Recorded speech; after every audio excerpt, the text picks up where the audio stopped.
Next question है 3 alarm clocks ring there alarms at regular intervals of 20 minutes 25 minutes and 30 minutes respectively. 3 alarm कब बज रहे हैं 25 minute के बाद इतने इंटरवल्स में बज रहे हैं। एक तो पहला 20 मिनट के बाद, फिर 25 मिनट के बाद 30। If they first beep together at 12 नून, अगर ये पहले आपस में तीनों एक बार कब बज चुके हैं 12 बजे बज चुके हैं दिन के, तो at what time they will beep again at the first time. तो अगला टाइम में वो पहली बार मतलब कि इसके बाद 12 बजे के बाद ये कब आपस में एक साथ बजेंगे। तो इसमें हम एलसीएम लेंगे या एचसीएफ लेंगे। एचसीएफ क्यों नहीं लेते हैं, हम एलसीएम ही क्यों लेते हैं, इसका भी एक कॉन्सेप्ट है। अगर हम एचसीएफ लेंगे, चलिए एचसीएफ ले लेते हैं। पहले 20 के प्राइम फैक्टर का लेते हैं। 20 के प्राइम फैक्टर क्या होते हैं 2 का स्क्वायर इंटू 2 2 जा 4 इंटू 5, ऐसे ही आ गया 25 का 5 5 जा 25 और 30 का 2 इंटू 5 इंटू 2 इंटू 3 इंटू 5। अगर मैं इसका एचसीएफ लूँगा, एचसीएफ क्या होता है जिस प्राइम फैक्टर्स के जिसकी लोएस्ट पावर होती है। तो यहाँ पे पहले कोई नहीं है, कौन नहीं है 3 नहीं है, इसमें कौन नहीं है 0 2 की पावर 3 की पावर 0। तो अपने यहाँ साइड से जोड़ लेते हैं। तो जो लोएस्ट पावर होती है 2 की, तीनों में लोएस्ट पावर कौन सी है 2 की पावर 0, ऐसी 3 की पावर 0 और 5 की लोएस्ट पावर कितनी है 5। तो इसका आ गया 5 मिनट। अब ये 5 मिनट बाद आपस में बजेंगे। देखिए क्यों, अगर मैं तीनों घड़ियां एक साथ ले रहा हूँ, पहली घड़ी है ठीक है, दूसरी घड़ी और तीसरी घड़ी ठीक है, ये फर्स्ट है, ये सेकंड है, ये थर्ड है और ये कितने 20 मिनट में बज रही है। हर एक 20 मिनट के बाद बज रही है, 20 मिनट के बाद बज रही है, 20 इंटरवल्स के बाद, और ये 30 इंटरवल्स के बाद बज रही है, 30 मिनट्स के इंटरवल के बाद बज रही है। अब मेरा अगर 5 मिनट में अगर लेता हूँ तो 12:05 हो जाएगा और यहाँ पे तो पहली घड़ी कितने मिनट बाद बज रही है 20 मिनट बाद। मतलब कि मुझे तो यहाँ पे 12 बज के और दूसरी घड़ी कितने 25 और तीसरी घड़ी, कम से कम मुझे इंटरवल वेट तो करना पड़ेगा ना कि तीनों घड़ियाँ 12 बज के, जो मिनिमम टाइम होगा मेरा जो इंटरवल वेट करने का होगा मेरा वो 12:30 में होगा। मतलब कि 12:30 से मिनिमम टाइम होगा कि यहाँ पे बज सकती है, बजी नहीं है, यहाँ तक तो वेट करना पड़ेगा। इसके बाद हमारी ये तीनों घड़ियाँ कब बजेंगी उसके बाद स्टार्ट होगा। और यहाँ पे क्या आएगा 12:05।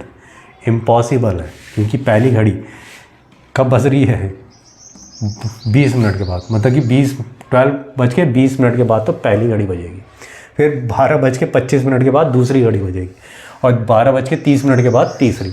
और यहाँ पे आपका कितना आ रहा 12:05 में तो हो ही नहीं सकता, इसलिए हम एलसीएम नहीं लेते हैं। अब देखिए एलसीएम एचसीएफ नहीं लेते, अब एलसीएम लेंगे। एलसीएम तीनों का 20, 25 और 30 का। तो जिसकी हाईएस्ट पावर होती है उसमें वो लेंगे, जिस प्राइम फैक्टर की सबसे हाईएस्ट पावर होती है उसके लेंगे। तो 2 का स्क्वायर हो गया। यहाँ पे 3 की हाईएस्ट पावर कितनी है 1 है, यहाँ पे 3 का 1 और 5 की हाईएस्ट पावर 5 का स्क्वायर। तो यहाँ पे आ गया 2 2 जा 4, यहाँ पे आ गया 3 और यहाँ पे आ गया 25। 25 4 जा 100 इंटू 3, ये कितना आ गया 300 मिनट ठीक है। और इसको 60 से डिवाइड कर दीजिए तो ये आ गया 6 5 जा, तो 5 आवर्स ठीक है। तो कितना यहाँ पे 12 नून। तो ये कितने बाद, पहले तो यहाँ पे बजा है, अब इसके बाद दूसरी बार का भी आपस में बजेंगे तो 5 इसमें जोड़ दीजिए तो ये कितना बज रहा है 5 o'clock। तो ये शाम के 5 बजे बजेंगे ठीक है, 5 बजे 5 PM ठीक है। तो ये कब बजेंगे 12 के बाद 5 और जोड़ दीजिए तो 1 2 3 4 5 o'clock 5 बजे ये बजेंगे। अब इसका कॉन्सेप्ट क्या होता है ज़रा देख लीजिए। ये तो इसका आंसर आ गया। अब जरा इसका कॉन्सेप्ट समझ लेते हैं होता कैसे है ये। अब तीनों घड़ियाँ किस किस मिनट के इंटरवल में बज रही हैं, 20, 25 और 30। तो पहली कितने में बज रही है, 20, फिर 25, ये 30। अब दूसरी घड़ी, पहली घड़ी, यहाँ पे तो आपस में नहीं मिल रहे। अब यहाँ पे देख लेते हैं, 40 में, 50 में, 60 में, यहाँ पे भी नहीं मिल रहे। ठीक है, यहाँ पे 60, ठीक है। अगर मैं इसको फिर 80, ठीक है, ये आ गया 75, यहाँ पे भी नहीं मिल रहे। ये आ गया 90, मतलब कि इससे आगे ही जा रहा है, अभी तक ये पीछे ही आएंगे, हमारा पीछे करना पड़ेगा। तो यहाँ पे 40 में नहीं मिल रहे, दूसरे यहाँ पे, तीसरे में भी, यहाँ पे 75। अब ये आ गया तुम्हारा कब, 100, और ये 100। मतलब कि पहली और दूसरी जो घड़ियाँ होंगी उनका जो अलार्म होगा यहाँ पे तो बच जाएगा, यहाँ पे 100 में तो ये दूसरे से मिल जाएंगे। लेकिन तीसरी घड़ी तो नहीं मिल रही था ना, यहाँ पे ये कितना आ जा रहा है, 120, नहीं मिल रहा है। ठीक है, इसके बाद 120, यहाँ पे कितना आ जाएगा, 125, ये कितना आ जाएगा, ये तो खैर अभी तक इतना ही रहेगा। तो ये इसके बाद कितना आ जाएगा, 140, ये कितना आ जाएगा, 150, ये कितना आ जाएगा, 150। दूसरी और तीसरी का अलार्म बच जाएगा। कहाँ पे मिल रहे हैं दूसरी और तीसरी, यहाँ पे 150 में मिल रहे हैं, लेकिन पहली घड़ी नहीं मिल रही है। अब यहाँ पे देख लेते हैं, 160, 180, ये कितना आ रहा, 175, ये कितना आ रहा, 180। ये और ये पहली घड़ी और तीसरी घड़ी 180 में मिल रहे हैं, ठीक है, लेकिन दूसरी घड़ी नहीं मिल रही, यहाँ पे दूसरी घड़ी का अलार्म नहीं मिल रहा। अब यहाँ पे देख लेते हैं, 200 और 200, ये और दूसरी घड़ी मिल रहे हैं। अब यहाँ पे देख लेते हैं, ये 210 आ गया, ये फिर नहीं मिल रहा, ठीक है। अब आगे देख लेते हैं, 220, यहाँ पे आ गया 225, ये अभी भी नहीं मिल रहे। यहाँ पे आ गया 240, ये कितना आ गया, 250, और ये कितना आ जाएगा, 240। पहली और दूसरी घड़ी, थर्ड मिल रहे हैं, लेकिन दूसरी नहीं मिल रही, ठीक है। अब 260, यहाँ पे आ गया 275, ये कितना आ जाएगा, 270, ठीक है।